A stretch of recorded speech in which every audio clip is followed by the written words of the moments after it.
May 10th, 2025 Daily Bread. Passage. Genesis chapter 30, verse 25 to verse 43. Key verse 43. Title: Jacob becomes exceedingly wealthy. After Rachel gave birth to Joseph, Jacob said to Laban, "Send me on my way so I can go back to my own homeland. Give me my wives and children, for whom I have served you, and I will be on my way. You know how much work I've done for you." But Laban said to him, "If I have found favor in your eyes, please stay.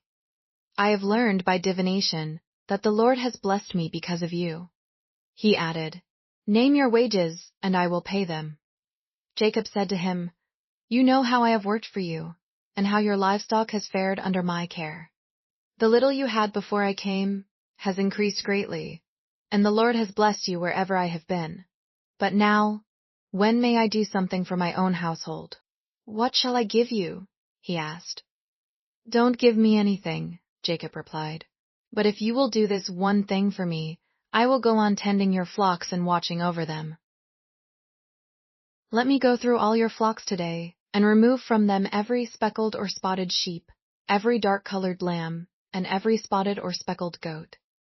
They will be my wages, and my honesty will testify for me in the future, whenever you check on the wages you have paid me. Any goat in my possession that is not speckled or spotted, or any lamb that is not dark-colored, will be considered stolen."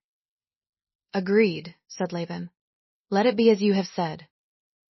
That same day he removed all the male goats that were streaked or spotted, and all the speckled or spotted female goats, all that had white on them, and all the dark-colored lambs, and he placed them in the care of his sons. Then he put a 3-day journey between himself and Jacob, while Jacob continued to tend the rest of Laban's flocks. Jacob, however, took fresh-cut branches from poplar, almond, and plane trees, and made white stripes on them by peeling the bark and exposing the white inner wood of the branches. Then he placed the peeled branches in all the watering troughs, so that they would be directly in front of the flocks when they came to drink. When the flocks were in heat and came to drink, they made it in front of the branches, and they bore young that were streaked, or speckled, or spotted. Jacob set apart the young of the flock by themselves, but made the rest face the streaked and dark-colored animals that belonged to Laban. Thus he made separate flocks for himself, and did not put them with Laban's animals.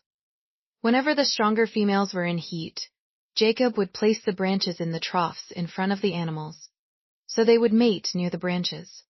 But if the animals were weak, he would not place them there. So the weak animals went to Laban, and the strong ones to Jacob.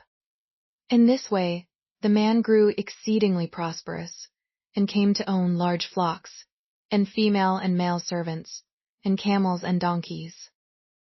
Daily Bread Message. Jacob wanted to return to his homeland.